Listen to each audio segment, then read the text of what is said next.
Hello everybody and welcome back to Rev Left Radio. On today's episode I have a really interesting conversation with the Professor Breht Taylor, and it's going to be centered around his book Dark Green Religion, Nature, Spirituality, and the Planetary Future. Breht Taylor is a scholar, a conservationist, a professor of religion and nature, also a prominent historian and ethnographer of environmentalism and specifically radical environmentalist movements. He is the editor-in-chief of the Encyclopedia of Religion and Nature and founded the International Society for the Study of Religion, Nature, and Culture, and many other things. Just a very fascinating thinker and scholar who's traveled the world and wrote this fascinating work that I recently came across, devoured, and immediately reached out to him to come on the show because it dovetails so nicely with elements of this show, of my own spirituality, of my own relationship to nature, and a lot of the things that I advocate here on the show. And this is a really academic, deep dive into the plurality of movements and ideas and practices that could be, put under the umbrella term dark green religion or dark green spirituality, as it were. And we get into those distinctions and those nuances throughout this conversation. Overall, it's absolutely fascinating. I'm really excited to share it with you. And as always, if you like what we do here at Rev Left Radio, we are 100% listener supported and listener funded. You can go to patreon.com/Rev Left Radio, and in exchange for the cost of a cup of coffee every month, you can have access to hundreds of our Patreon exclusive episodes that go back 5 years now. This is February, so we've been on the air for 5 years, half a decade, blown away by how fast time flies and the amount of support that this show has gotten. We started this with very humble ambitions. We thought it was going to be a local activist show, and it immediately burst the bounds of our wildest expectations and grew incredibly large. And we are deeply grateful for everybody who's been along with us for any part of that ride, and particularly those that go all the way back to before Trump, right when we started making these episodes. And you've been around since then. I tip my hat to you, and I'm deeply grateful for you and your support. So without further ado, here's my conversation with Breht Taylor on his book, Dark Green Religion. Enjoy.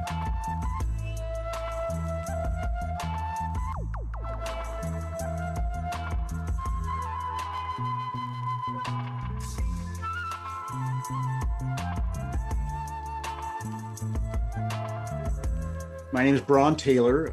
I'm a professor of religion, nature, and environmental ethics at the University of Florida.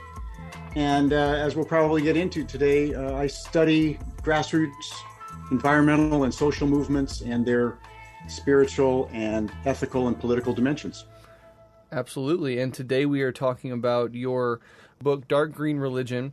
I recently just came across it. It turns out it was published back in 2010. I think it's a really interesting text, and it dovetails quite nicely with some things that I've talked about on this show and some things that just in my personal life I pursue spiritually, intellectually, etc.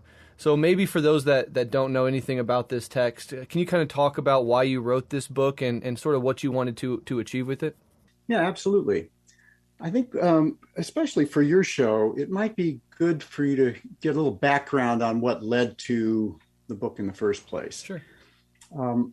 Back when I was young and a teenager, actually, I was drawn into the Jesus movement there in the early 70s and all that ferment. I was growing up in Southern California, kind of that was an echo of the 1960s. And when I finally got to college, because of that background, I began to take a couple of religious studies classes. And I was shocked to hear about something called liberation theology. And also I was surprised by what I was learning about the Hebrew prophets, the ancient Jewish prophets, and the way in which they advanced an understanding of social justice that was about concern for the poor and the outcast and the sojourner and so forth. Mm-hmm. Immersed in that evangelical subculture, which was really about converting people to Jesus Christ so they could avoid the perils of hell, I was surprised to learn about these forms of Christianity that were entirely new to me. Learning about them and I guess for my own reasons, being moved by the egalitarian nature of them and the quest for social justice in them, it caused what I would call today a kind of ideological suspicion about the evangelical form of Christianity that I was more familiar with. Why had I never heard about the social teachings of Jesus or about the Hebrew prophets? About the same time, I was getting saved, I suppose I could say musingly, in a different way, by the ocean. The ocean had become a refuge for me from some of the dysfunctions that so many people experience in their familial lives. And just going down to the ocean, sometimes late at night, looking out over the sea, seeing the anchovies jumping in the moonlight, also just convinced me that there's really something right with the world, despite the dysfunctions in my own family and the tremendous social injustices in the world. So those two things made me wonder, why is the liberation of nature ignored by Christians in general? But also, as I began to learn about social movements, why was the liberation of nature ignored largely by left-wing social movements, whether they're religious or secular? Now, as you know, Marx and Engels had part of the answer to such questions, that the ruling ideas of any age are the ideas of the rulers and the elites who benefit from their service to them. Mm-hmm. So quite clearly, religious ideas, generally speaking, have tended to promote the status quo, the ideas of the rulers.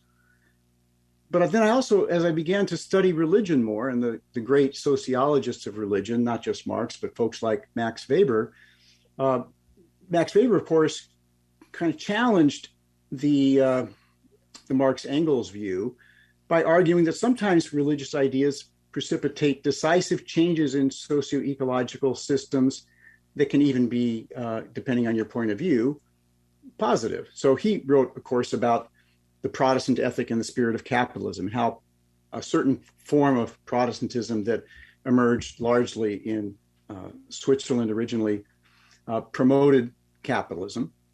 But I also was studying how religion, the liberation theologians in Latin America, South Africa, and some places in Southeast Asia were resisting unbridled plutocratic capitalism. And they were fusing what they understood to be the teachings of Christ and the prophets with leftist political and economic analysis. In fact, the first thing I ever published was a book review of Marx and the Bible, which was a good example of that kind of fusion of radical Christianity and radical leftist thought. Yeah. Indeed, back in that day, some priests had embraced Marxism to such an extent that they participated in taking up arms against the authoritarian and despotic regimes in a number of countries in South America and Central America. So that's kind of the background that got me interested in religion and politics kind of generally. I thought that at one time I would go and study these liberation movements, but I really couldn't afford to. And so I worked, my dissertation and so forth was focused on affirmative action policies in North America. My first book was about such policies. But by the late 80s, as I was wrapping up graduate school, I began to notice a group of environmental radicals who were sabotaging the Barstow Las Vegas desert race out in the Mojave Desert.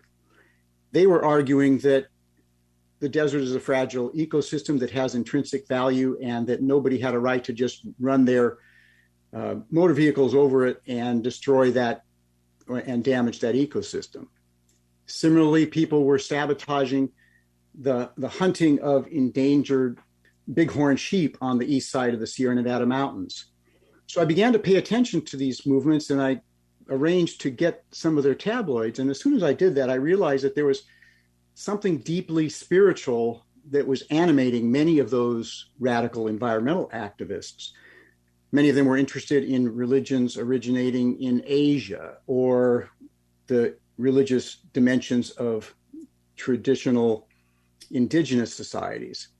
And there was also a strong critique of the so-called Abrahamic traditions, which is a term that not everybody knows, but the Abrahamic religions are Judaism, Christianity, and Islam, all the religious traditions that trace their lineage to the prophet Abraham.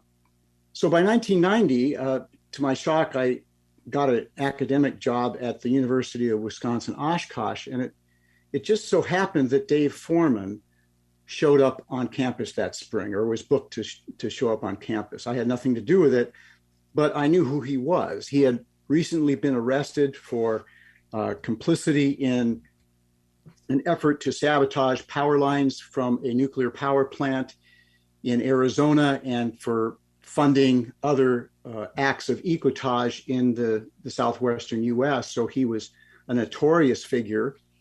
He was also the most charismatic figure of a movement that formed in 1980 that went by the name Earth First. By Earth First, they were proclaiming that the world as a whole is valuable apart from its usefulness to just our own species.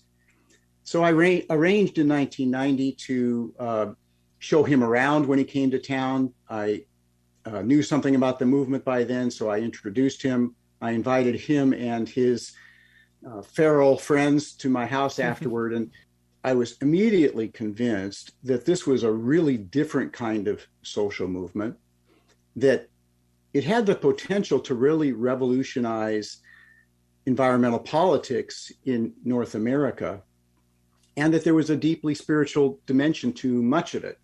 So in the early 90s, I left for the woods and spent the bulk of the 90s in doing ethnographic and historical research on that movement.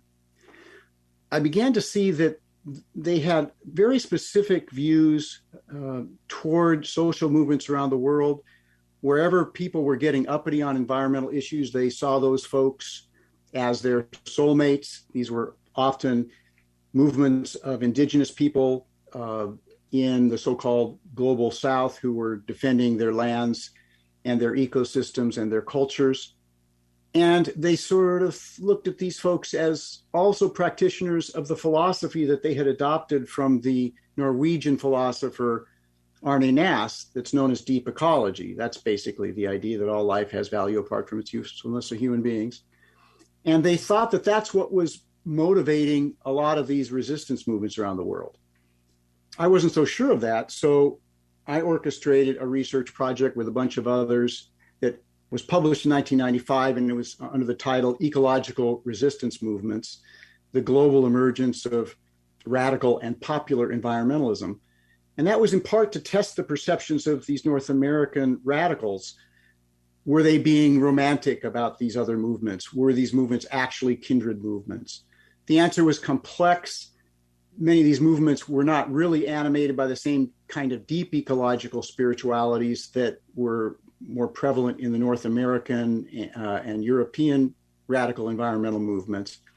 But nonetheless, there were significant affinities, and some of those folks definitely shared some of those same kinds of perceptions and beliefs. So through that experience, I began to notice both continuities and discontinuities between grassroots social movements that had profound environmental dimensions from around the world. And then as I traveled around the world all the more and began to study sectors like what's going on under the umbrella of the United Nations at world summits, for example, I began to see some of the same patterns, ideas, practices, perceptions emerging in those sectors that I first encountered in these radical environmental subcultures, which made me think, well, gosh, maybe there's a lot more cultural traction to these kinds of nature spiritualities and radical politics than I originally thought. So I just kept looking at diverse social phenomena to see how much cultural traction there were to these kinds of what I now call dark green spiritual subcultures and trends. Mm-hmm. And that's what ultimately led to the book. Basically, the primary question that has animated my career is, what's it going to take the human animal to respond adequately and rapidly enough to arrest the accelerating ecological crisis. And because religion is so powerful in human culture, and because it tends to be conservative, but isn't always conservative, we can look at the civil rights movement as well, for example. I thought that it was really important to try to plunge in depth into the spiritual or religious dimensions of environmental mobilization to see if some of the answers might lie there. Yeah, that's absolutely fascinating. And, your text specifically resonated with me so much because I've been trying to, sort of clumsily articulate a need for not only outward political, social transformation, social justice, on our side of the political spectrum, anti-capitalist, etc. But I also saw a deepening need for a spiritual engagement with nature and for spiritual transformation in general to go alongside this more outward transformation project. And so I've been sort of groping for words and concepts to sort of put together to make that case over, the past few years. And coming across your text, it was like, oh, it's all already here. So I really, really appreciated that. Before we get into some of the details, can you kind of maybe just start with some definitions, specifically just the term dark green religion? Each word in that phrase has a certain definition and a meaning to it. Can you talk about that and then maybe how you define spirituality? Yeah, I think that it probably would be helpful to all concerned, your listeners, to provide some kind of terminological background, because the term religion, for example, is thrown around a lot, but it's rarely carefully defined. Same thing with spirituality. People kind of think they know what's meant by it, but to communicate clearly, I spent considerable time in the book getting systematic about it. So let's talk about several aspects of this. Let's start with religion, spirituality, and the sacred, these terms. So today, of course, people often contrast religion with spirituality, right? For many, religion is understood to involve beliefs and practices related to divine beings or forces, and it is organized. It's institutional in some way, right? Mm-hmm. Now, people typically, on the other hand, consider spirituality to be more personal, involving one's deepest moral values and profound aesthetic, even mystical experiences. Many people today consider themselves spiritual, but not religious. Such individuals are more likely to be metaphysically agnostic, in other words, unsure about the ultimate nature of reality or if there's divine beings out there somewhere or even imminently here. And such individuals are less likely to work in traditional ways or hold orthodox religious beliefs. And they're more likely to adopt beliefs from diverse religious traditions, including New Age subcultures, and more likely to consider the divine as feminine. So practitioners of such nature spiritualities often participate in ritualized or therapeutic means to promote personal growth and healing. And those who consider themselves to be spiritual tend to also be engaged with environmental and social justice causes.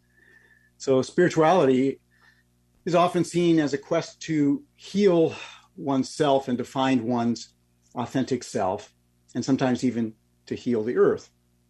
Now, when we think about both religion and spirituality, a good starting point are with scholarly understanding that trace the early understanding of the word religion to the Latin root lig, which means to bind or tie fast, or religiare, which can be rendered to reconnect. This would suggest that religion, and I think spirituality too, involves that which connects and binds people to that which they most value, depend on, and consider sacred. Now, of course, for anything to be sacred, it typically is set off and considered sublime or holy in some way. Other things must be mundane. If anything is to be sacred, something has to be mundane, ordinary, or profane. And things that are sacred can be desecrated, and their sacrality can be damaged or undone. Religious studies scholars also talk about how the sacred is also something that's constructed, because if you can create the sacred, if you can convince people that something is sacred, then it becomes inviolable. So it can also be declaring something as sacred can be a political strategy to protect it. Mm-hmm. Now, the sacred typically involves some kind of binary, but it can have to do with lots of different things. For example, times, processes, practices, places, and experiences. And as David Chittister, one of my favorite religion theorists, put it tends to have two important characteristics. It involves ultimate meaning and transcendent power, and to lead to powerful transformations related to physical, spiritual, or even planetary healing. Okay, so there's a riff on religion, spirituality, and the sacred. Let me just pause and see, is that relatively clear? Do you have any follow-ups on that? No, I think those terms are well defined, and I largely agree with how you're placing them together. So yeah, I think we're good there. Yeah, a lot of people in common parlance or common language, a lot of people make a very big distinction between spirituality and religion. As kind of a religion study scholar, I acknowledge that common way of distinguishing them and what it tends to mean for people. But both of them have the same sorts of traits and characteristics, okay? So let's turn for a moment to worldviews. Now, worldviews, which some people are calling cosmovisions today, are understandings of the nature of the universe and the human place in it.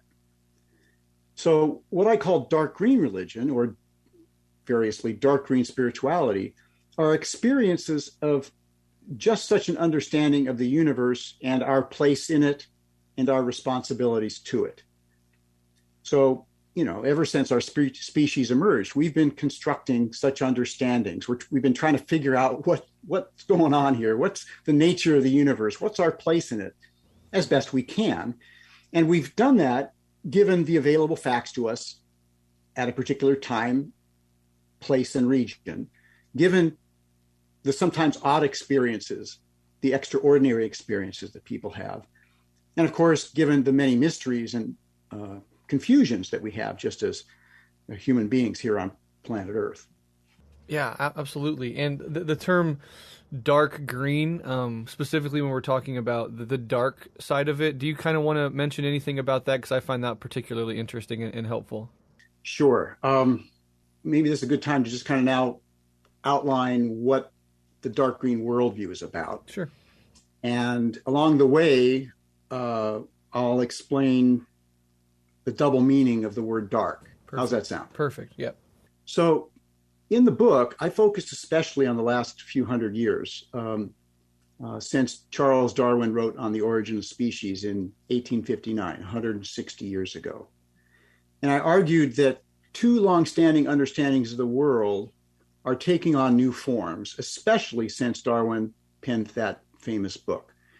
These two main forms are known as organicism and animism. So please bear with me, you and your listeners, because I know there's some jargon here, kind of religious studies jargon, a philosophical jargon that maybe not everybody's familiar with. So again, a little bit more terminology.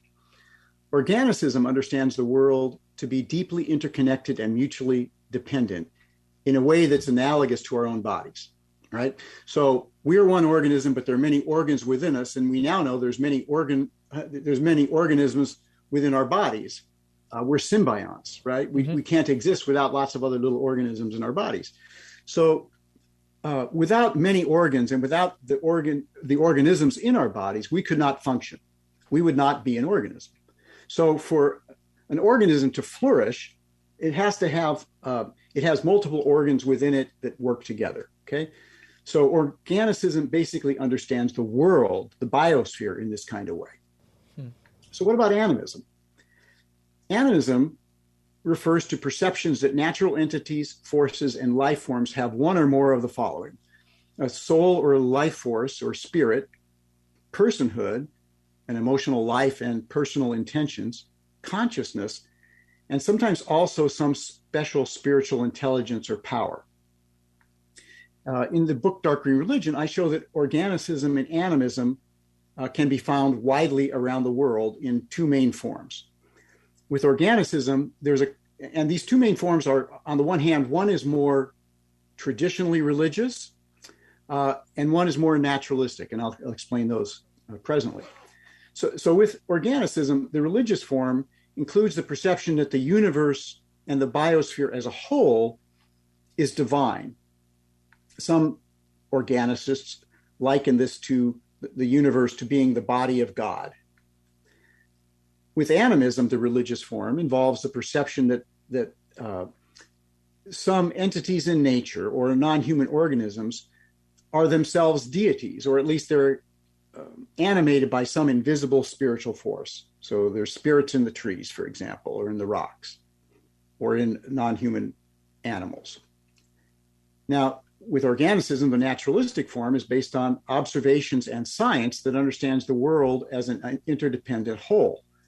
Such understandings have become more widespread since the 1970s, when you, and I'm sure many of your listeners know about James Lovelock, who advanced with Lynn Margulis the Gaia hypothesis, a theory that the biosphere functions as an interdependent, self-regulating organism.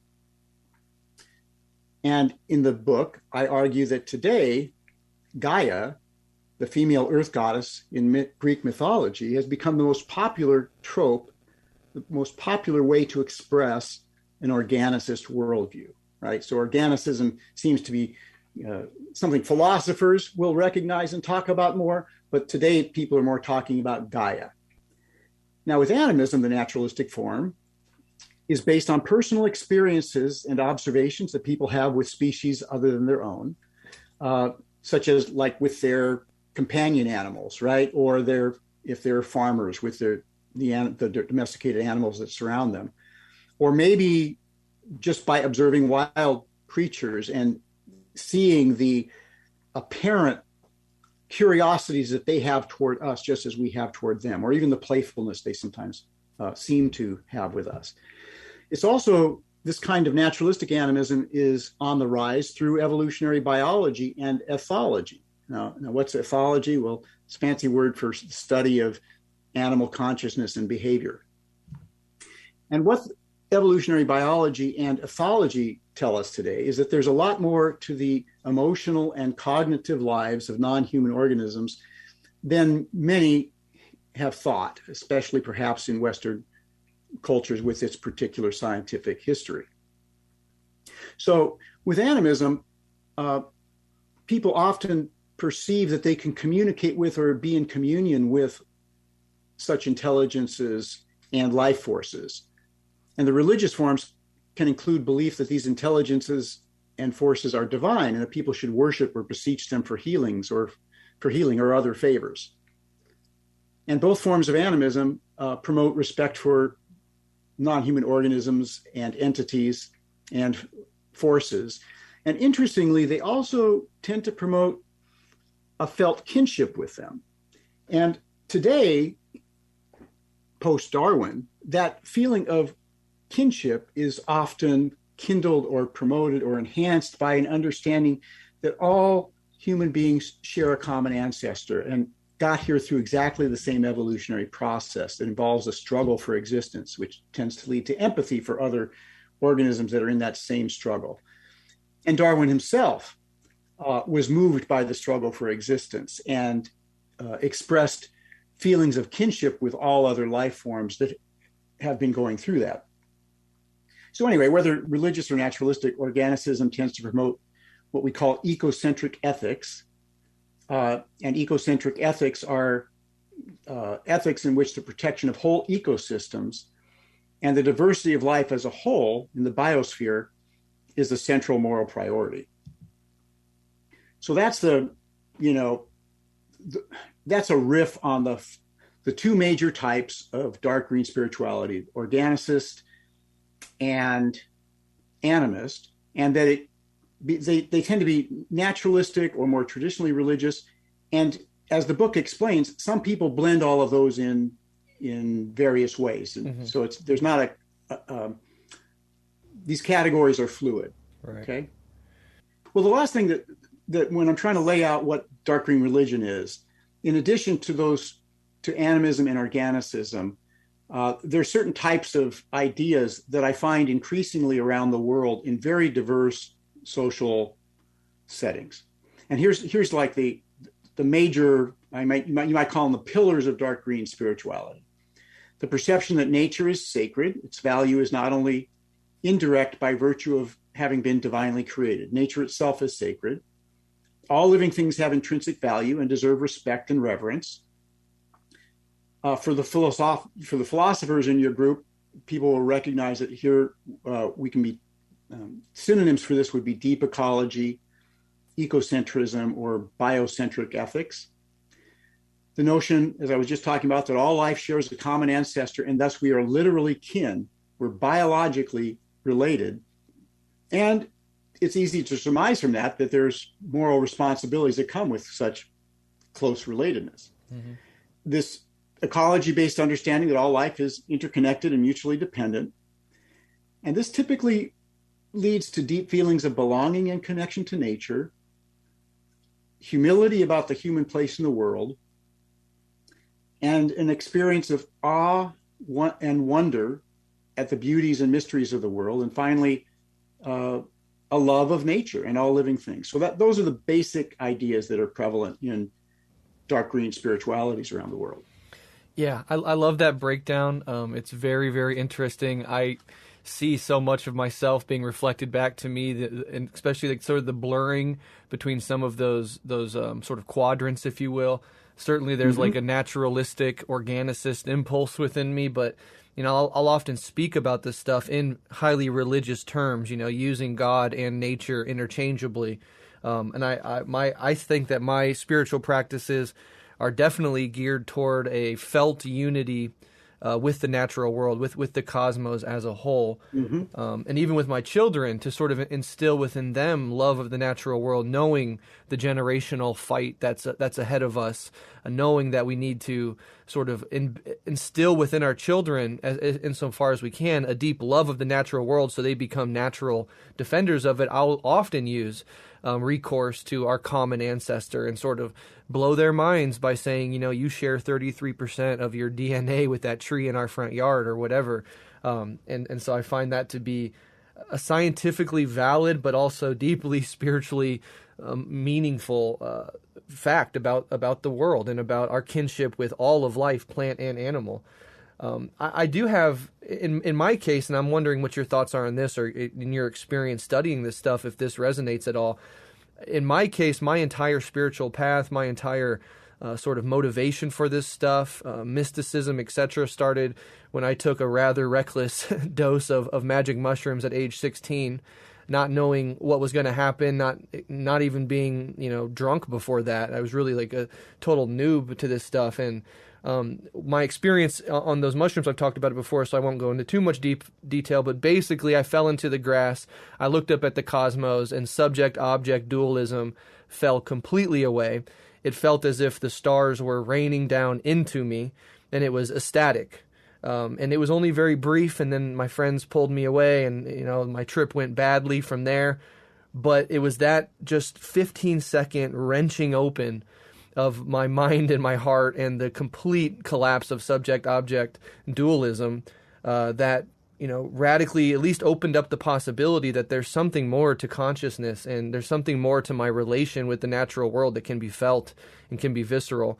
So I'm wondering, what role, if any, have you seen psychedelics in particular play in pushing people towards this sort of worldview or these sorts of practices? Well, you're not alone. I've interviewed scores of environmentalists, radical and not, who either trace their environmental passions to a decisive moment on some kind of mind-altering substance, what are traditionally called psychedelics, and which religious studies sometimes call entheogens, or that which bring forth the gods, while others may have already had profound experiences leading to their environmental concerns, but then are in subcultures in which taking part in consuming these mind-altering substances is a common thing and widely shared. And then those experiences deepen their environmental perceptions, values, and activist inclinations.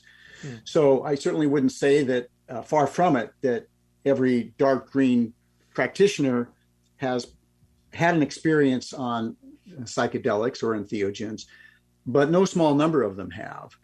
And many of them talk about it in the ways that similar to the way you have. Still others also talk about experiences with non-human organisms that are enhanced through those experiences. Of course, famously, Aldous Huxley wrote about these processes. And today you have Michael Pollan talking about these kinds of experiences as a very popular writer. Mm-hmm. And more people are finding meaning through, or at least enhancing meaning through, taking these kinds of substances. And we're finding places in the Pacific Northwest that are legalizing these substances, because there's very little evidence that that these are, they're certainly no more dangerous than something like alcohol that's legal. Right. And for many people, it's an important part of their spiritual practice. Yeah. Absolutely. Yeah, and there is something sort of intrinsically fascinating about going out in nature, in the case of magic mushrooms in particular, being able to take something that just grows out of the ground and have a, radically mystical, transformative experience that brings you closer with nature. It's like a communication device between nature and its organisms. It's kind of fascinating in that way. And I often feel mixing these spiritual feelings and these senses of unity with the natural world and political struggle, that oftentimes, and this is even sometimes some slogans for radical environmental groups, is like, we are the earth fighting for itself, or the earth is fighting to heal itself through us, its vessels, or even the idea that we are, through our consciousness and our inseparability from the earth, literally the earth become conscious of itself. I find all of those lines of reasoning very, very inspiring and very, very meaningful to me. Yeah, the Australian Buddhist John Seed put it, I think, really well, and this is maybe what you're referring to, that we are the species recently emerged into consciousness defending ourselves, as he participates in campaigns against deforestation. Absolutely. Well, let's go ahead and move on a little bit, and maybe even get into some philosophy, because this is, among other things, a philosophy podcast. And Spinoza in particular has been not only a personal influence, but a recurring figure on this show. And in addition to Spinoza, in the book, you also mentioned the French philosopher Rousseau, who I'm increasingly interested with. I mean, he's popularly known as a political theorist, but he also had quite a mystical side, as you point out in the text, and he's the philosophical godfather of Romanticism, which had a huge impact and continues to have an impact on culture broadly. So can you talk about these two thinkers, Spinoza and Rousseau, and specifically sort of their impact on nature spirituality throughout the Western world in particular? Yeah, well, hugely influential in both cases. Spinoza and Rousseau influenced critically important environmental scientists and thinkers, including Alexander von Humboldt, Ernst Haeckel, Albert Einstein, and more recently, Spinoza was especially influential on Arne Naess, who I mentioned earlier, the one who advanced the idea of deep ecology as a philosophy, and also George Sessions, who was a good friend, became a good friend of Arne Naess, and was one of the two chief popularizers of deep ecology in North America.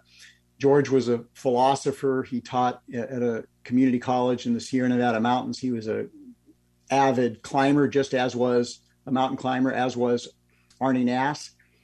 And Sessions' earliest work promoting deep ecology drew specifically on Baruch Spinoza. So it would be difficult to underestimate the echoes of those two, of Rousseau and Spinoza, down through environmental thinking. And of course, people like Alexander von Humboldt and Ernst Haeckel, when you read them, you realize that these folks are much like Henry David Thoreau, who also drew on them, very much promoting and expressing a kind of naturalistic nature spirituality, dark green religion that was organicist, with sympathies for non-human organisms that were definitely anomalous in their time. And if you look at somebody like Alexander von Humboldt and David Thoreau, these folks also recognize this kinship with all life, and that this kinship with all life also meant that that racism was incompatible with their understandings of the human place in the biosphere and our responsibilities to one another and to life itself. So anyway, whether interpreted, if we look at Spinoza, as you know, he's interpreted differently, right? Yeah. Some call him a pantheist. Others, which basically means that the world as a whole is divine. And pantheism generally doesn't have a personal God involved. It's all, if you use the God word, it's just kind of a synonym for the laws of nature. This is kind of the pantheism of Albert Einstein. Mm-hmm. Some interpret Spinoza, and this might be right, as more of a panentheist. And for your listeners, this is more jargon. I apologize, but but it's an interesting distinction. A panentheist is one who believes that the entire universe is divine, but there is some superordinate divine intelligence giving rise to it. Mm. So it's kind of like, we might put it flippantly, it's kind of like having your cake and eat it too. You know, the whole world is divine, but you still get a God. And we see in philosophy, we see panentheism in Albert North Whitehead and Charles Hartshorne, the process philosophers and the process theologians. So there, in pantheism, you don't have an all-powerful God as you have in the Abrahamic traditions. Rather, you have a God that is in the process of becoming. And this is also the way in which process philosophers and theologians try to get God, whatever God is, off the hook for the suffering and evil in the world. You know, he's not all powerful. Therefore, God's power is more in beckoning the world toward a more beautiful future. So it's a different image of God and the process of the universe than you find in traditional Western theology and philosophy. So anyway, Spinoza provided a way for naturalists to express their scientific and emotional connections to nature, conceiving of it as sacred and as the ultimate source of meaning, and sometimes as divine. So both Spinoza and Rousseau, and of course, I think Rousseau, for non-scientists, I think Rousseau has been even more important, because it was Rousseau who really kindled so much of the Romantic movement in the arts and in poetry, literature, painting, and so forth and so on. So both, anyway, are indispensable tributaries to what, for lack of a better term, I've called dark green spirituality. Yeah, absolutely. Two philosophers that I like a lot and love studying, and actually learned more about Rousseau in particular in your text, talking about his his long walks towards his later life on the outskirts of Paris, where he would describe these sort of ecstatic or, pretty much mystical or spiritual experiences in relation to his appreciation of the natural world. I found that all incredibly fascinating. And you mentioned Alfred Whitehead as well. I'm actually having on an expert on Whitehead come on the show in a couple of weeks to talk about his process philosophy, because I think it dovetails very nicely with this discussion in general. I'm sort of thinking outside of the European tradition, particularly you've touched on indigenous, but also there's African and Asian philosophies and religions. And in a lot of these, there seems to be a sort of innate appreciation for the natural world and our place within it. I'm obviously not an expert on all these philosophies, but it seems that way. And it seems like there's something different in the Euro-Western understanding of our relationship with nature that is damaging to the ecosystem, and perhaps is being rectified, but has had a multi-century long sort of whirlwind of destruction, if it were. So I'm just wondering if you can talk about these other ways of relating to the natural world and maybe how they differ from a more traditional Euro-Western understanding. Sure. Well, I always start off when this kind of question is posed to me to emphasize it's really important not to make stereotypes either of those traditions that are typically called Western, Asian, or indigenous. These are complicated traditions. They're internally contested and plural, and they're often contradictory internally with regard to attitudes and practices related to nature. So, this is my caution sign up at the get-go here. As a prelude to what I'm going to say next, because there are some generalizations that can be made, but we should do it cautiously and aware that the more time you have, the more nuance one can provide. Totally. So we're not going to, in my writings, these are longer, and I can provide the kinds of qualifications that I can't when we're just brainstorming today. So totally. That said, let me offer some research-based generalizations about the world's predominant religious traditions. And I like to talk about the world's predominant religious traditions and then say, I'm going to refer to them as world religions for shorthand. And by these, I mean the big ones that most people recognize as world religions: Judaism, Christianity, Islam, Hinduism, Buddhism, Taoism, Confucianism, Zen Buddhism, the major world religions.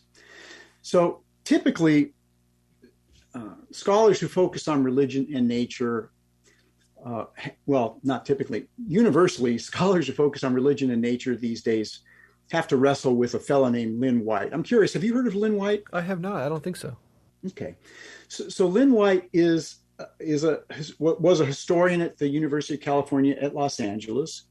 He was a devout, liberal Christian layperson as well. And he played a major role in precipitating the emergence of actually the entire field of interdisciplinary environmental studies. And back in the late 60s, he wrote an article where he analyzed Christianity. And he argued, first of all, this kind of general theory that the roots of the environmental crisis are largely religious. And therefore, he contended, the remedy must also be essentially religious, whether we call it that or not. And then specifically, he blamed Christianity for promoting environmentally destructive attitudes and behavior. And the argument that he made, many people have largely accepted. And what he did is he focused on these things. He said that the belief that only humans are created in the image of God, and that therefore they have superior moral value to all living things, precipitated negative attitudes toward the rest of the living world. And of course, this doctrine that humans are created in the image of God is at the beginning of Judaism, and the very same doctrine is very important in Islam. So the Abrahamic religions all share this belief that only humans are created in God's image. Secondly, Christianity and Judaism and Islam although White was in a dominantly Christian North American context at the time, so he focused on Christianity, and that's what he knew best. But this applies also to the other Abrahamic religions. But the prohibition on idolatry, worshiping anything other than God, led to nature-based spirituality, such as paganism and animism, and indigenous societies. It led to them being suppressed.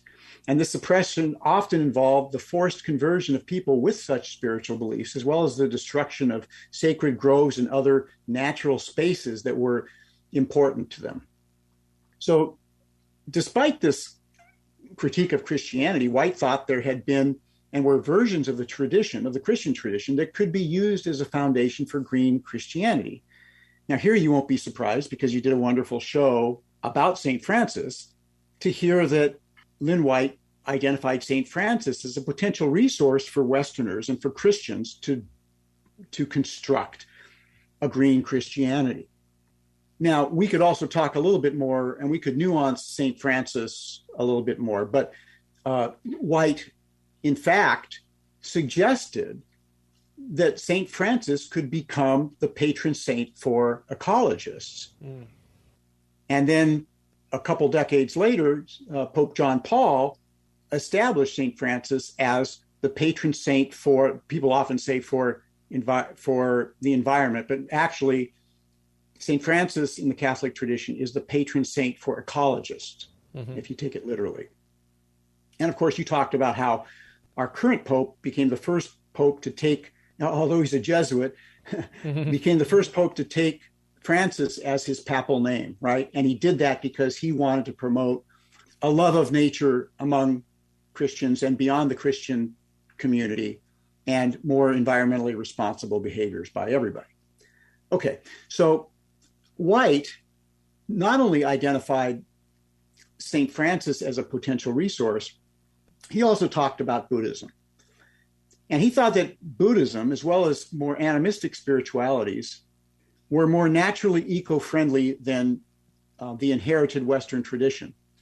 But he also thought the reason that he brought up the St. Francis stuff is not only because he was a Christian, but he was in a dominantly Western society. And he thought, he didn't expect enough people in the West to be drawn to Buddhist or animist and indigenous spiritualities to make much of a difference. So what are the possibilities for a green Christianity, or by extension, a green Islam and a green Judaism?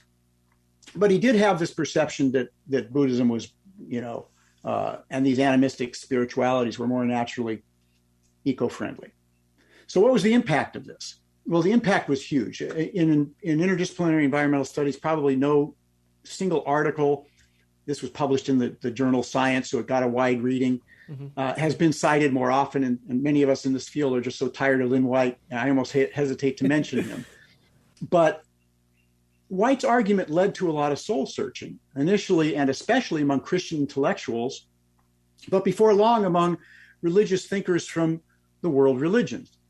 When people, these intellectuals began to ask themselves why their traditions did not seem to take protecting nature a priority.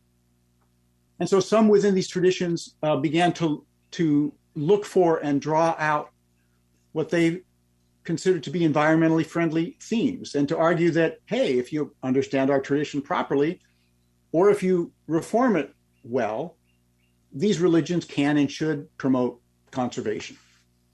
And sometimes these thinkers fused these concerns for natural systems with concerns for social justice. For after all, the well-being of human beings is ultimately dependent on the well-being and flourishing of the ecosystems we all depend on.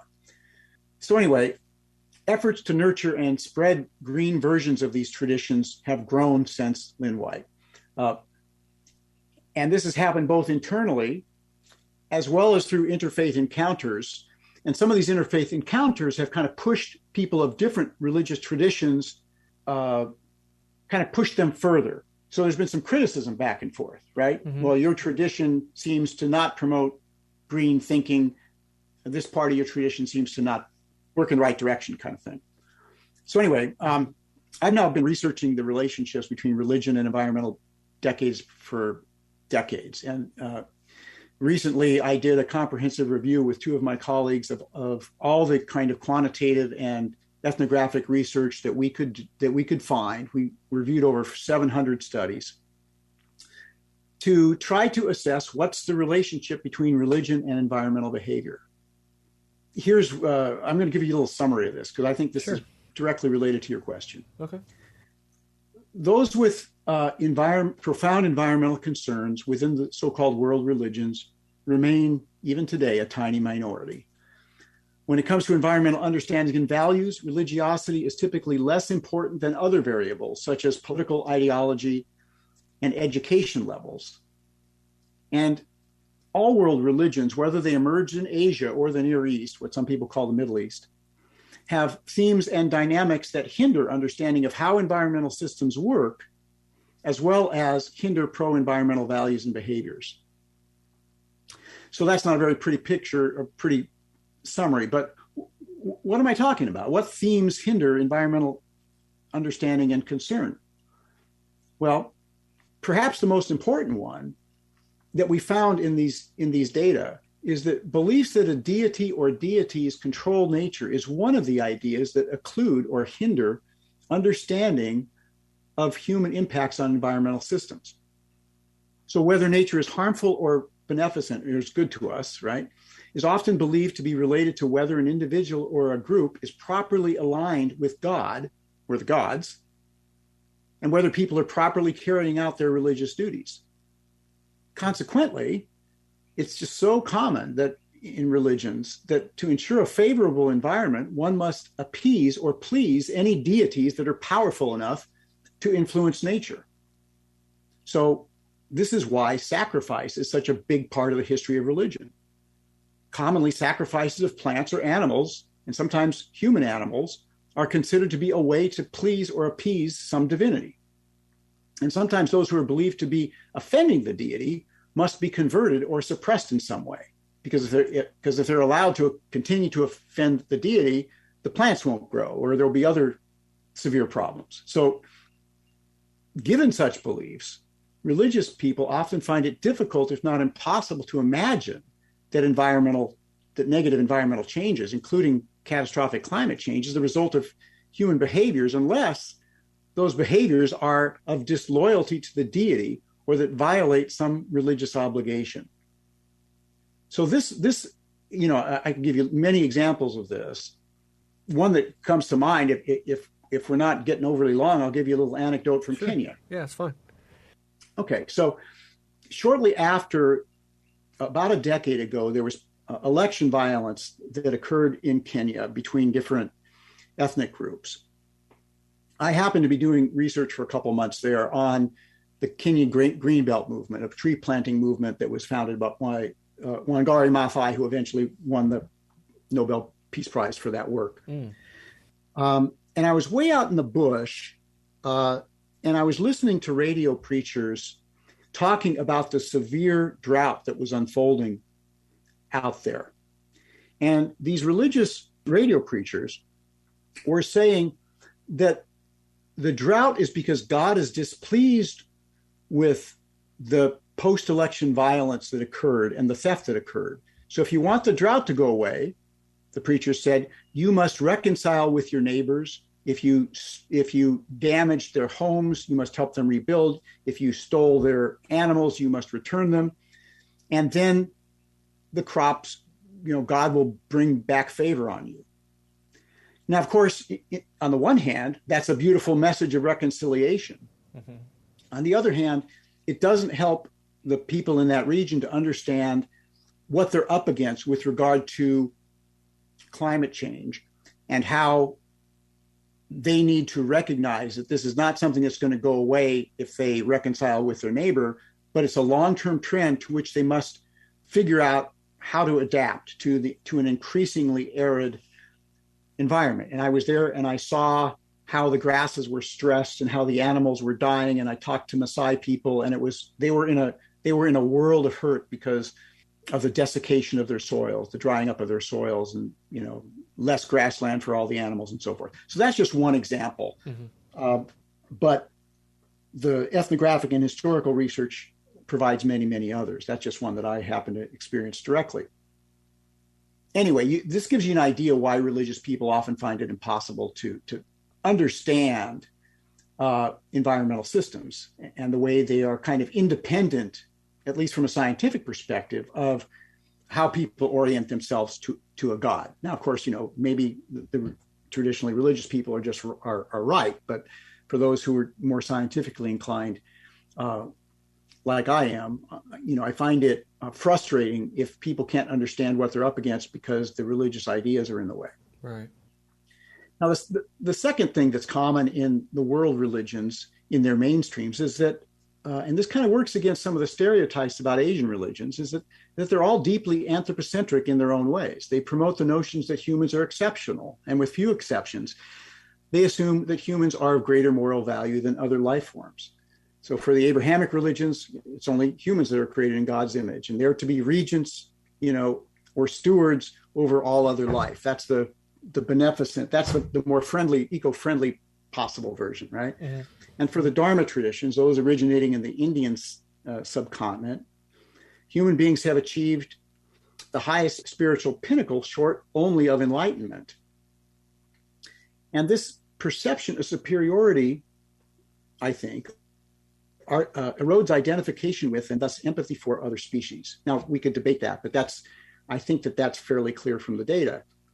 And then thirdly, world religions also tend to devalue this world by envisioning divine rescue from it in some way, either promising an extraplanetary post-death home or transcendence from this world and its travails and suffering through spiritual practices or meritorious reincarnations.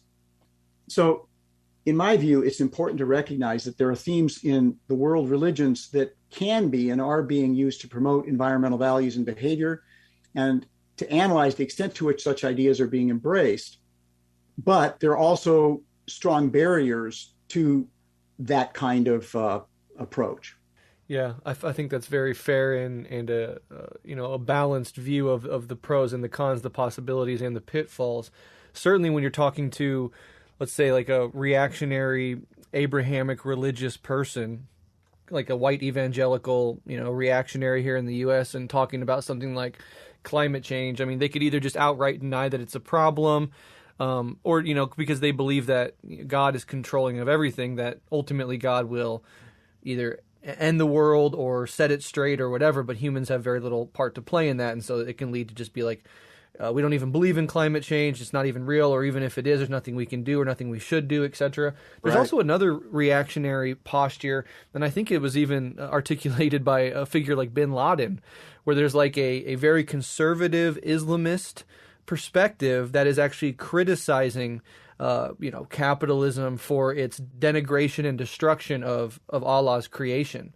So you can even see in some reactionary strains that there is this like at least acknowledgement that certain social forces, economic and political forces, are causing environmental degradation. So that can kind of go both ways. Now, the solution of a bin Laden type isn't necessarily a universalist, eco-minded solution, of course, but it is at least interesting that that's being articulated, and that's one of the fears of the rise of eco-fascism, which is like this idea that people on the far right are going to increasingly be forced to accept the eco-crisis and the climate catastrophe, but will understand and react and engage with that problem through a reactionary and even fascist lens. I mean, for some of it is articulated as like, just destroy as many people as possible to get people off the planet or whatever, or in the chaos created by eco-collapse, we're going to fight for a white ethno-state, somewhere here in the U.S., etc.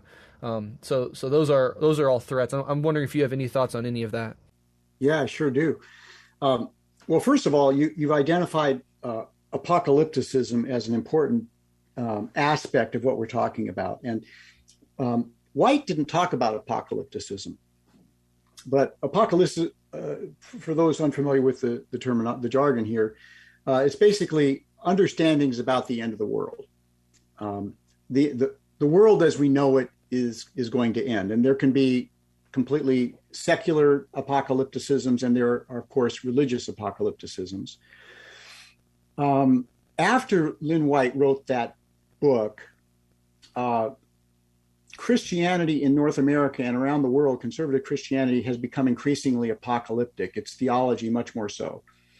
And there's different forms of this that we need not go into detail now, but if you believe that God is going to end the world as we know it, and God is in charge of the way this end times process will work, then, and if your soul is in peril, then really the highest priority for you is to try to live authentically your faith and to bring others to it. Because that's, in fact, if you're going to look at this charitably, that's the most compassionate thing you can do, if that's what you believe about the world and its unfolding and its near-term end.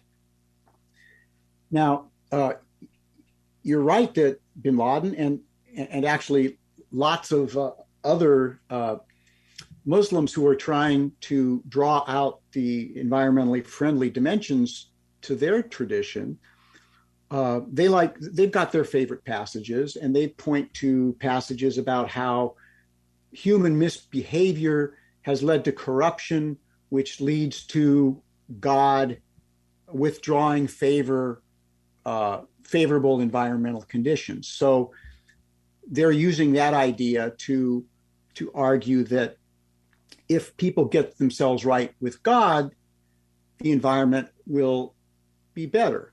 And one of the ways you do that, of course, is by treating the environment better. So there's this theological basis for environmental protection that some of these folks are advocating. Similarly, Jews and Christians who are promoting these environmentally friendly versions, they often like to talk about certain themes in their tradition, such as, these are shared with Islam, of course, that God created the world and then declared that it was all good. Well, if it's all good, then people who love God should not destroy it, right? Pretty basic logic. And then Abrahamic figures will often look at the story of Noah, and they'll view it as an environmental fable. God created the world, humans disobeyed, God God decided that he had to start afresh, but he made sure that he brought all the species onto the ark so that it could start fresh. So some people view that as an environmental fable.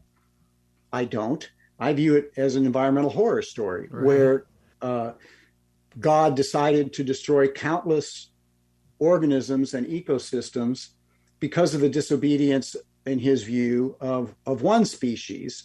And then right after the flood, he went and gave the same species that had disobeyed him authority over these natural systems again. So, it's a problematic story, yeah, but it's one that people are trying to resurrect, if you will, as a green fable. For example, you may have seen the Aronofsky, the film by Darren Aronofsky that came out a few years ago that was titled Noah. Did you see it, by the way? I don't think I have, no. Well, you and your listeners should go watch it. Okay. Because Darren Aronofsky, he reconfigured Noah and this story in a much more dark green way. It's another example of dark green spirituality, in my judgment, that's being promoted in the cinematic arts, just like not just like, but in a way that's analogous to the Avatar movie by James Cameron that I actually did a book about because it was such a perfect example of dark green spirituality. But the artists of all sorts are expressing and promoting these kinds of spiritualities through their craft. And the film Noah is a good example of that. Now, he had to take significant liberties with the story to turn it into a green fable, and he had to ignore certain things in the story, such as the ironies that I just pointed out. But the truth is that when it comes to religion, unless one is a fundamentalist, and indeed, even if one is a fundamentalist, there's always picking and choosing that goes on. What themes in the tradition do you emphasize? And there's a great word for this from the French, bricoleur or bricklayer. The word is bricolage. So religions are a bricolage. They're an amalgamation of bits and pieces of differing cultural systems and ideas and practices. And no religious group is kind of immune from this kind of process. And so when it comes to those who are trying to turn this or that religion green, they are inevitably going to cherry pick that tradition for the themes that they think resonate with their environmental values and their love of nature, for example. So that's actually encouraging, right? That people can arrive at environmental values in a host of ways. And if they are involved in a religious tradition, there are ways in which those religious traditions can be interpreted in green ways. But to do it, you usually have to look the other way and ignore the themes that don't seem to support a green interpretation. I'll give you another great example because I enjoyed your St. Francis interview so much. Thank you, yeah. If I had been in that conversation when you were talking about Gubbio, the wolf, mm-hmm. and St. Francis preaching to the wolf and arranging peace between the wolf and the citizens, so the citizens would feed the wolf, I would say that although that's interpreted as a great green fable, from an ecological perspective, it's not at all. Because ultimately what St. Francis is asking of the wolf is to let go of his wolfiness. Mm. The wolf is a predator. Right. He's a social hunter. And so that story is one that's asking in which Gubbio is domesticated and no longer a wild wolf, no longer really a wolf, more like a dog. So it's disrespecting the ontology of the wolf. So now it's not that the story isn't a beautiful story that we can take some, moral, that we can value morally. But from a contemporary ecological perspective, we can only go so far with it. And we ought to note the ironies in it. So St. Francis was a luminary and moved the sort of love of nature significantly down the field, if we want to use a sports metaphor. But he was also a medieval monk that Yeah. Was a person of his time. And so it's kind of like all of these religious traditions, whether the axial age ones that emerged, thousands of years ago, the so-called world religions, or the forms of them in the Middle Ages, or new ones, they're all after the emerging ecological paradigms, the evolutionary ecological worldview gains traction. We now, if we're kind of modern people and we have scientific understandings, we can appreciate those traditions in all sorts of ways. We can draw out the ethical dimensions of them while recognizing that there were still some things that they didn't quite understand then. And we don't have to be harsh in criticizing those things, but just sort of realize that we're involved in a long process of biocultural evolution. We should no more adopt wholesale an understanding of a religious tradition as it was understood thousands of years ago or hundreds of years ago, without putting it into a critical correlation with the best of human knowledge today. And the best of human knowledge today does recognize, because you were talking about indigenous traditions, that indigenous traditions, and I think we can say, because they have tended to still remain close to the land and to have developed knowledge systems based on how to live within an ecosystem in a way that doesn't destroy it. Again, generally speaking, to the extent that they are still especially in touch with their cultures and their religious practices, it's possible to generalize and say that they tend to understand non-human organisms as kin and to develop ethics of gratitude and reciprocity toward all of their relations, and to have developed life ways that can coexist over long periods of time with the ecosystems they depend on. Mm-hmm.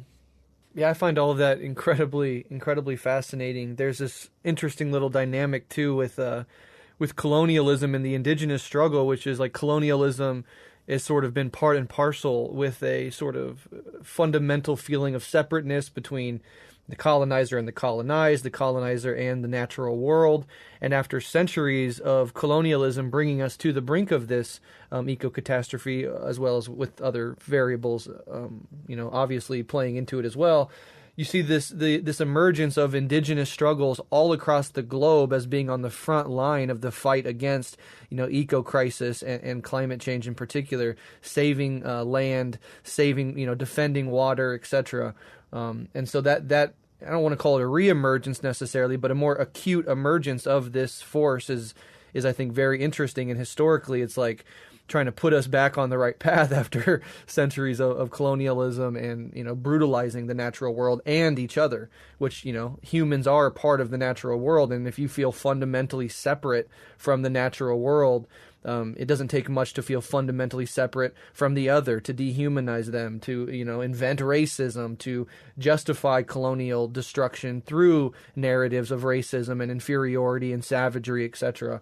So I think all these things are deeply, deeply connected. Yeah, they sure are. And the fact that so much of the thinking that we now call traditional ecological knowledge is now gaining respect in environmental circles, is contributing significantly to kind of the global environmental and social justice movements. Mm-hmm. So this is really quite fresh, and there's all kinds of interesting ironies here. I'll give you another example from Africa. I was at the World Summit on Sustainable Development in 2002 in Johannesburg, and I was sitting in a field talking to two of the leading Greenbelt activists and intellectuals, and one of them was talking about his own ethnic community's tradition of venerating a mountain in Kenya, and how that, as often is the case, where there's a sacred mountain or a sacred grove, it leads to at least a kind of de facto wildland reserves. And he talked about the colonization that's been going on in Kenya by both Christians and Muslims for generations, and how the colonizers have been telling them that they need to reject their superstitious worldviews and embrace these incoming religions, and later and embrace even a more scientific understanding. And what he told me is there's a tremendous irony here, because now the scientists are coming in and they've been studying our spiritual and knowledge systems, and they're saying we need to protect our spiritual and knowledge systems because they're valuable. They have valuable knowledge about how to live properly here. And so ironically, he was finding validation in the contemporary sciences rooted in ethnobiology and so forth that was urging him to a homecoming to his traditions. Wangari Maathai herself, who founded the Kenya Greenbelt movement and ended up, in the United States because she had been educated in Catholic schools and was a precociously bright young woman. She got to the States in the early 60s and experienced the feminist and social civil rights and environmental movements. She went back home. She battled for the forest, for women's rights and so forth and so on. Well, Kenya has been significantly Christianized and Islamicized, depending on what parts of the country you're talking about. And so she was a political figure. And she was trying to bring people together. So she had to be gentle in the way in which she promoted her values and her spirituality. But basically, she had returned to a much more indigenous spirituality than a lot of people recognize. And she was urging people to return to their own African traditions and to blend those with contemporary scientific understandings. So there's a lot of power in those combinations and those reciprocities, especially when they're done between people who have mutual respect.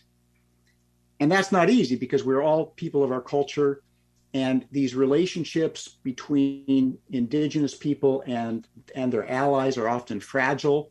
And there's a lot of learning that needs to go on both sides, but especially on the sides of settler people from settler societies, to make those relationships and those eco-social movements as powerful and as effective as they can be and sometimes are. Yeah, absolutely. Yeah, well said. I could not agree more.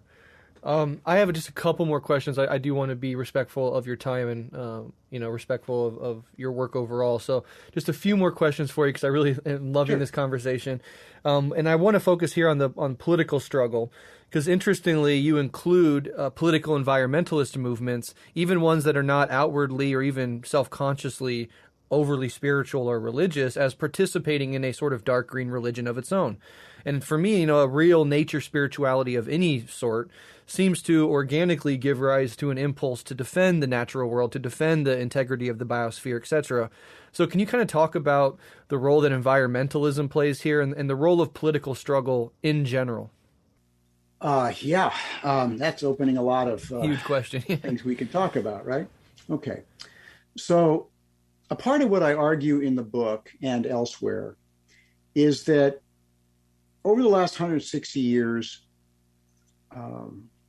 the worldviews of people around the world who are privileged to be relatively well educated have been revolutionized by evolutionary understandings that were precipitated by Wallace and Darwin, especially, and the corresponding evolutionary and ecological worldviews.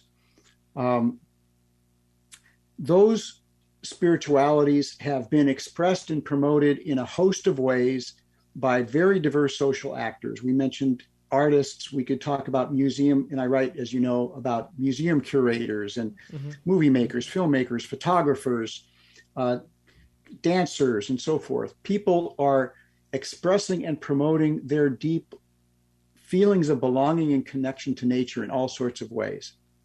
And they're doing it also, you find this happening in concrete political struggles through political theater,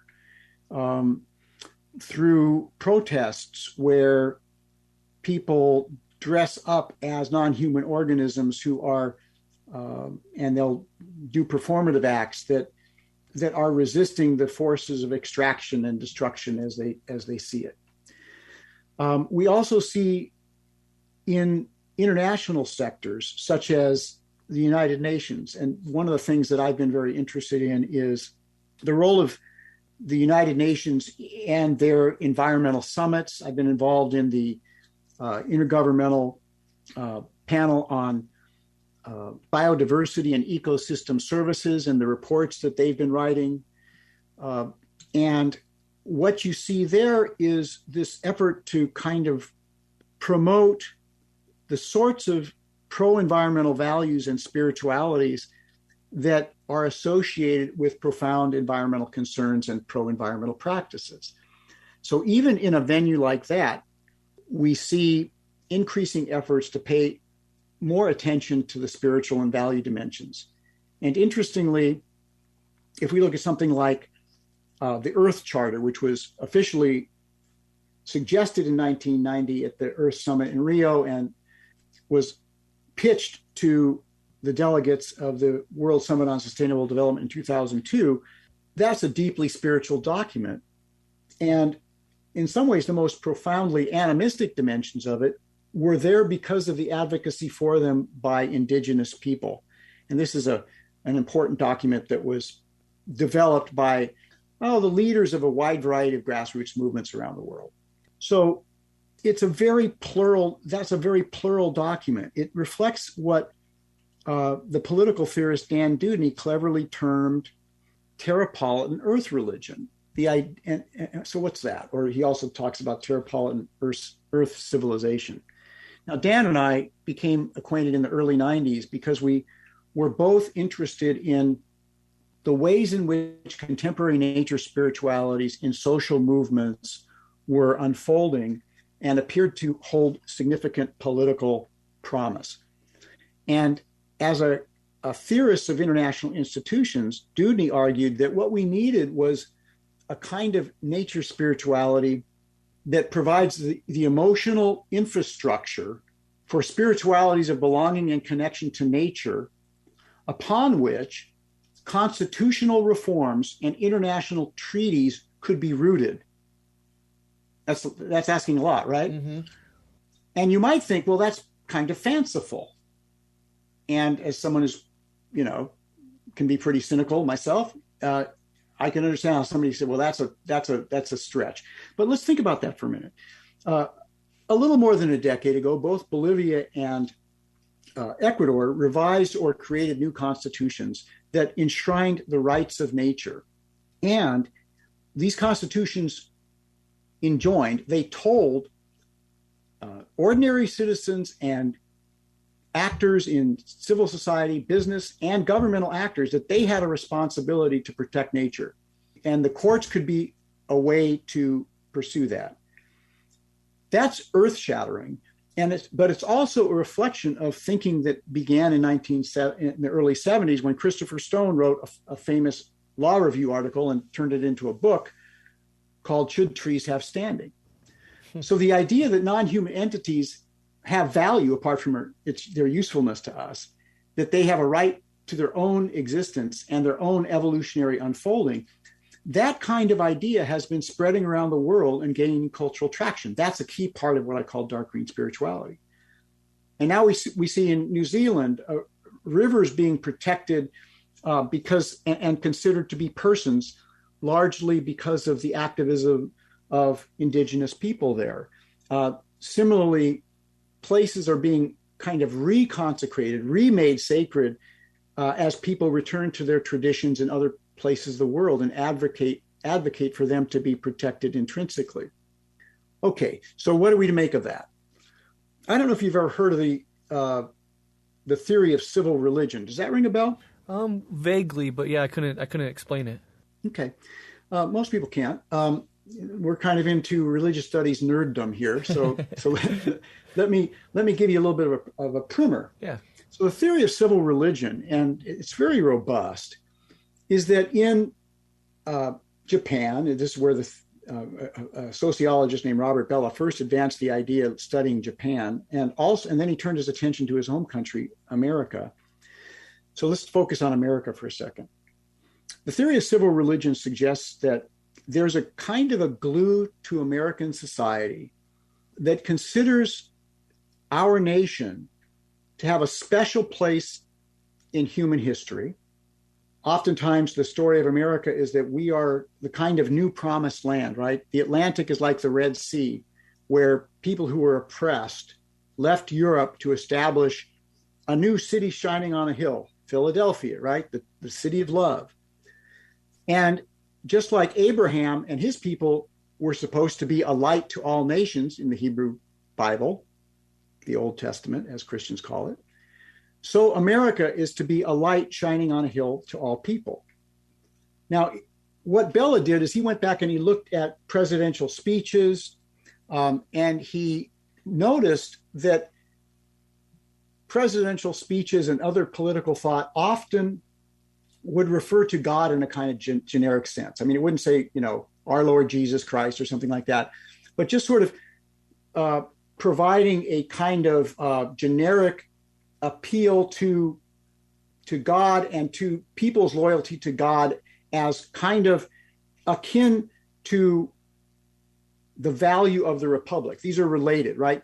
God has helped to establish the nation. There's a high calling for this nation. God wants Americans in the American Republic to develop their republic in a way that's in concert with God's understanding of social justice, civil rights, and so forth, okay?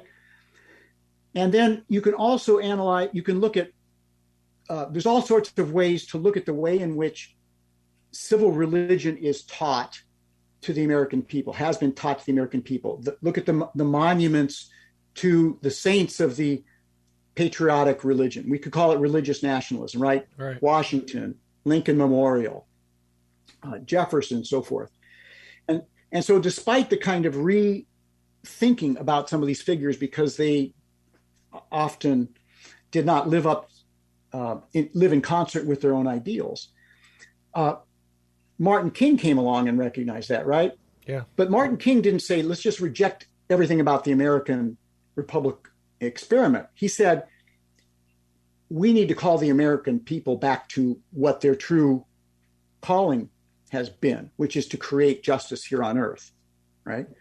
So it's possible to have a kind of generic spirituality where people can believe in all kinds of different particulars, they can be Christian, Jewish, they can be Hindu, but they all believe that there's something sacred about this land, right? Because what is patriotism? Patriotism is about we feeling, togetherness, and place feeling, love of place, right? So it's possible to have a kind of generic, non-sectarian, shared belief that this is a sacred place, and we have a responsibility here to respect that, and that our responsibilities are tied to the divinity, however we understand the divinity in some way. And with this kind of approach, you don't have to be in contention over which divinity you worship, right? Right. So that's the civil religion. And when America was a more homogeneous society, there was a lot of power to that kind of understanding of civil religion and its power in society. That it was both, and the critics, of course, of civil religion say, well, it tends to promote religious nationalism. It tends to be conservative. But just like Weber came to Marx and said that, hold on, that's not all there is to it. Martin Luther King came to the criticism of civil religion and religious nationalism. He said, no, hold on. There's a prophetic dimension to this. And we see the prophets, the Hebrew prophets, and Jesus himself. If you follow their teachings, then the civil religion is not a conservative kind of religion. It is a religion that calls people to their proper calling. All right, so that's civil religion. What's civil earth religion? So this is what I wrestle with at the end of the Dark Green Religion book, especially if we think medium and long term, 500 years out, 1,000 years out, 2,000 years out. If we get adequately through this ecological bottleneck that we're facing right now. is it possible that people are going to increasingly gravitate toward these dark green spiritualities, which are compatible with contemporary scientific understandings, and in a host of different ways come together to recognize that everything we care about, everything, whatever it is and whatever our differences, depends on the health and resiliency and fecundity of the biosphere and its environmental systems. And so we need to treat them with love and reverence. And it's possible that when enough people, there's a lot of people who feel this already, when enough people understand their deep interrelatedness one with another, their kinship one with another and with all other living things, that these sorts of constitutional revisions can spread, that international treaties can be developed that have the kinds of laws, agreements, and enforcement mechanisms that would, for example, deal with issues like climate change. Now, this strikes me as rather fanciful because we don't have a lot of time to deal with current environmental predicaments we've made for ourselves. That said, when I look at dark green spiritualities, as I call them, they are emerging rapidly. They are spreading around the world. There's increasing proportions of the human population who feel that way, even if they don't have any terminology to express it or know anybody close to them who feels the same way that they do. While I think this kind of vision is not one that I expect to see, certainly in my lifetime or even near term, when we look at how long it takes for worldviews to really spread around the world, now with all the contemporary communicative technologies, they can spread much more rapidly than ever before. And when do people respond most rapidly politically to deal with things? It's in times of crisis and severe threat.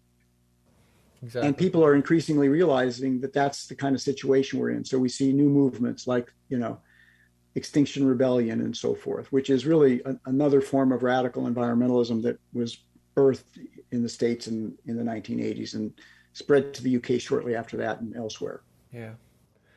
Yeah, I find it utterly fascinating in your vision of these a million different ways that this dark green spirituality or dark green religion is already sort of emerged. Like the seeds are planted and they're starting to burst forth, and it may take, as you say, decades, centuries for the full dimensions of it to be realized. But if we can understand that it is happening, that we're living at the beginning of some huge transformation period, we can all take it upon ourselves to deepen our relationship with the natural world and to apply our interests and our talents toward the development of this new way of thinking in whatever details, you specifically come out of, whatever religious tradition, cultural tradition, political movement, etc. And there's almost like a threshold, right? Like if enough people are waking up, are consciously developing practices in particular that can deepen your felt connection to the natural world. Certainly there seems to be like a tipping point through which enough people begin engaging in this, whether fully consciously or not, and it makes radical changes to culture, to worldviews overall. And I think that process is underway and will develop even more intensely in the face of both the climate crisis, the eco crisis, as well as the new technological ways of communicating instantaneously across the entire world, which is truly new. Those two things together can really accelerate things in a positive direction as well as, negative things. I mean, you can't separate the rise of something like QAnon from the technological communications that we now have and the ability for misinformation to spread incredibly quickly as well. Indeed. But that puts a responsibility, I think, in all of our laps individually and collectively. I do want to touch on, as a closing question or two, we've talked about some of the obviously good aspects of it, but I think there is as you talk about in the work itself, a shadow side that can sometimes at least need to be acknowledged and looked out for. And that's sort of the double meaning behind the dark in the dark green religion terminology. So what are some of the potential dark sides or pitfalls that you personally see as possibly emerging with or from these dark green religions? Well, first of all, just to be clear, that by dark, I mean two things. The positive side, in my judgment, is the sort of deep ecological sense that all life has value apart from its usefulness to our own species. The other side is the negative side, and that if we study religion, we know that religions are a double-edged sword. Sometimes they promote, and one reason that they're here is that they can promote social solidarity and the survival of individuals in a group. But religions also typically divide human beings into different categories of kind of holy person, ordinary person, and oftentimes subhuman person. And they can also look at non-human organisms and tend to view them as inferior to our own species, as I mentioned earlier. So the dark side of dark green religion has to do with these categories of inclusion and exclusion. And so any religion is dangerous because of those kinds of typical categories that are in there, right? So that's part of the danger of dark green religion. The other danger of dark green religion is the kind of danger that adheres to any kind of holistic ethics. So as you well know, as a philosopher in ethics, to put it simply, you can divide ethics into those, again, to oversimplify, that are consequentialist, that focus on ends and goals and what are the ends and goals we want to pursue, and those that are kind of rule-based. What rules ought we to live by, right? What actions are prescribed and to be avoided? Well, if you focus on the well-being of ecosystems as a whole, if you're an ecocentric philosopher or spiritual person, then the critics would argue that the well-being of individuals can come second to that whole. And that's a concern. That's a legitimate concern. And of course, the debates about ethics are often between individualism and holism, as we see, for example, in the disputes about the coronavirus and whether it's a responsibility to wear masks or it's infringement on liberty to wear masks, to be forced to or mandated to wear masks. So that's an ongoing dispute. But what I argue in the book is that when you look deeply at the metaphysics of interconnection and the kinship dimensions of dark green spiritualities, the hand-wringing about the dark side or the arguments about eco-fascism that are sometimes leveled against radical environmentalists and others, that hand-wringing, in my judgment, is overblown. It's not that there's no legitimate concern, but it's overblown. And it's overblown in part because the idea is endemic or native to these kinds of spiritualities that emphasize interconnection and kinship. But also, that's reflected historically. The examples of radical greens deciding that to defend ecosystem wholes, they're going to use violence are exceptionally small. And even those who engage in sabotage or arson, the most radical, or some of the most radical tactics, they also historically have done everything they can to reduce the risk of such tactics to human beings. I'm not saying that to justify them. I'm just speaking as a historian of these movements. So I wanted to use the term dark green, not just because I like double entendre and the mystery of it, but because in any spiritual or religious movement, one needs to be alert to the shadow side and the dark side. Otherwise, it can emerge in very negative ways, indeed. Absolutely. Absolutely. Last question. This is just personal, your point of view.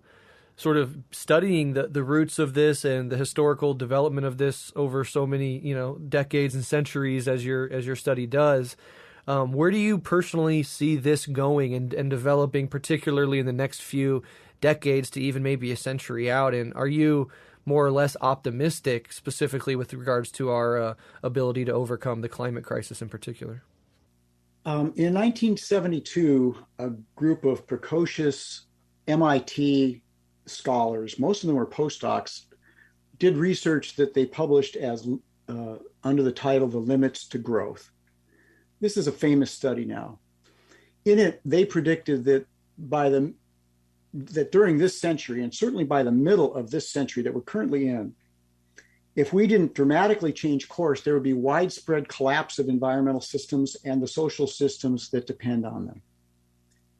Scientists have since that time looked at those early computer modeling and tracked using real-time data whether they were on the right track in their predictions. And their predictions, actually, they provided scenarios. Here's the status quo scenario where we just kind of keep doing what we are typically doing.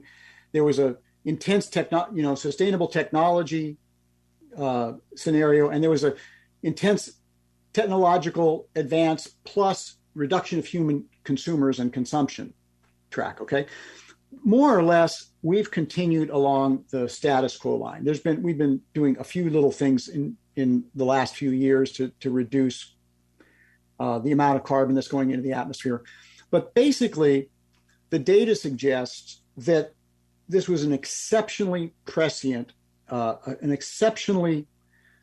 was exceptionally good at predicting what was unfolding here. And anybody who's out in the world or paying close attention to what's happening to environmental and social systems sees this breakdown, sees collapse, failed states, and a lot of this can be a significant factor is environmental decline in food security, and so forth and so on. All right. So in this century, it is exceptionally hard if you're paying attention and you know the facts and you're studying climate change to be optimistic. So near term, I'm not optimistic. And part of what's so incredibly frustrating is that if you value all life, which I do, there's an extinction crisis unfolding and accelerating today. And apart from perhaps the possibility of resurrecting an extinct species or two, or something like it, using fancy technology that's being developed like CRISPR and so forth, there's no way to bring back the overwhelming majority of species that we are exterminating. Right. And that's on our watch, and it's our moral obligation, and it's despicable. That said, there are times in human history when humans rally in very dramatic and sacrificial ways to prevent what they perceive to be a grave threat. My dad fought in the Second World War against fascism.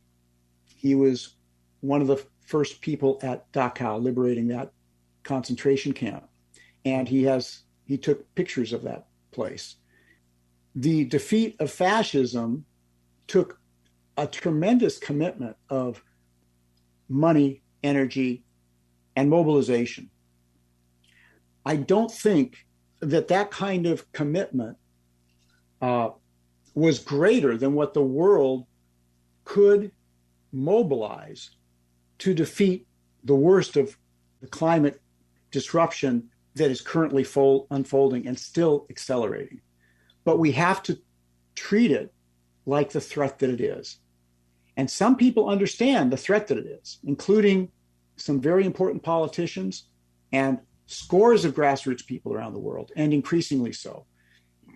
And Mother Nature, I'm not speaking animistically here as though Mother Nature is a conscious being, but metaphorically, Mother Nature is screaming at us about this. Mother Nature is getting our attention. And for anybody who's not kind of just immersed in the propaganda world of the Fox Corporation and similar insular fake knowledge systems, it's increasingly hard to deny that the climate is changing in ways that are very harmful to us and to the rest of the living world. So it could be it could be that we are nearing the cusp of a tipping point in human consciousness, so that we would aggressively address this, reduce human consumption by reducing human numbers and per capita consumption of those numbers humanely over time, I would hope. Because if we don't do it, it will happen involuntarily. And by the way, the great anthropologist, and I'm paraphrasing here, Roy Rappaport once said, as I paraphrase him, maladaptive cultural systems kill their hosts. So if we don't get this, if we don't create sustainable biocultural systems, those sustainable biocultural systems will evolve here sooner or later, with or without us, or with possibly with far fewer of us, if we don't learn our planetary manners. So when I think with regret about the loss of so many species that are already going away, but I think out 200 years, 500 years, 1,000 years, 2,000 years out, there has to be a more sustainable human socio-ecological system that will emerge, or we won't be here. And then the rest of the living world will just continue just fine without us. All right. So if one is not all hung up on our own species, maybe that's not a bad outcome. You know, if we can't learn our manners, we might not be here. Maybe that's a form of justice. Yeah, I agree with that assessment, honestly, and especially that short to medium term sort of baked in brutality and chaos is not going anywhere. That we're going to have to go through it. There's no other way out. But the sooner we wake up, the better. And you're right. Nature is handing us an ultimatum, and it basically is grow up or perish, evolve or perish. Live in a balanced, harmonious way with your natural environment and understand your deep embeddedness and interconnectedness to all life, or you're going to be knocked off the planet by nature itself. And the youth, I think, understand this. And a lot of my hope, I have several kids and several nieces and nephews. And as they grow up, it's just very clear, and it's baked in that the climate crisis is a huge thing and their futures are online. And if you're an 80, 70, 60-year-old right-wing, oil tycoon or Republican politician, you can just say, F it. It's not going to affect me. Who gives a shit? I want as much profits as I can possibly get in a short amount of time as possible. But no matter what your politics are, if you're 15, this is your future. And so I think the youth, plus the indigenous struggle, plus this emergence of these new ways of thinking and being in relation to the natural world, and many variables that we can't even put our finger on yet, are working in a positive direction, and we just have to throw our lot in with that side and become vessels through which nature heals itself and repairs itself. And I think that's the task of our generation and the next several generations as well. I agree. And this is one reason that I've been so interested in kind of grassroots social movements and the spiritualities and values that animate the people involved in them. Mm-hmm. We see that the stronger they are, the more concessions they wrest from social and economic elites. And it's also the case that many of these, and increasing numbers of these privileged social elites, are beginning to understand that their privileges and their lives and the lives of their children and their grandchildren, their great-grandchildren, depend on dramatic changes in socioeconomic and ecological systems. Mm-hmm. And so we find some of those sectors coming around. And I think those are very important trends. I'll give you one quick anecdote. I was in Germany because I was a fellow at the Rachel Carson Center there. And a fellow came, the chief scientist of Munich Re, which is an insurance company that does reinsurance. In other words, these are the huge insurance companies that insure the smaller insurance companies. Mm-hmm. And they had the most sophisticated analysis of extreme weather events around the world and the risks that they involve to all kinds of human activities that I've ever seen. And it's been the insurance companies who are going to lose tons of money due to climate change and have to assess climate risks that have been among those that have been in international sectors for, at least 20 years urging action in response to climate change because it affects their bottom line. And they need to know those risks. But it's not just the insurance companies whose bottom lines are at risk by climate disruption. And it's inevitable that people are going to recognize this, including these elite sectors. The question is, as you suggest, will they give a damn? And the ones that care about their kids and grandkids will and are showing signs of giving a damn. And will they begin to do the kinds of things that are necessary to play a role in ameliorating these situations? And we see examples of that in places that many leftists would find surprising, I think. Yeah, absolutely. And it's going to have to be people from all walks of life, all different levels of society, waking up to the reality and putting whatever they have towards its solution if we're going to make any headway at all. And I do agree there are elements even of the elites who understand the human impacts of this, the implications for their own life, because this is already happening. Like, it's not like it's not even like it's in the future anymore. It's already happening. If you're 60 years old, you got 20 more years of a deteriorating or destabilized climate environment. So yeah, I do agree with that. And we should take allies on this front where we can find them for sure. Bron Taylor, this has been an absolutely fascinating conversation based on a fascinating work. I highly recommend people go out and get a copy of this. Before I let you go, though, can you just please let our listeners know where they can find you and your work online? Well, happily for me in these kind of situations, I have a weird name. It's Bron, B-R-O-N. There aren't too many Brons around. So Bron, if you Google Bron Taylor, I'm pretty easy to find. But you can go directly to my website, which is brontaylor.com, all one word, all lowercase. I'm on Twitter at Bron Taylor.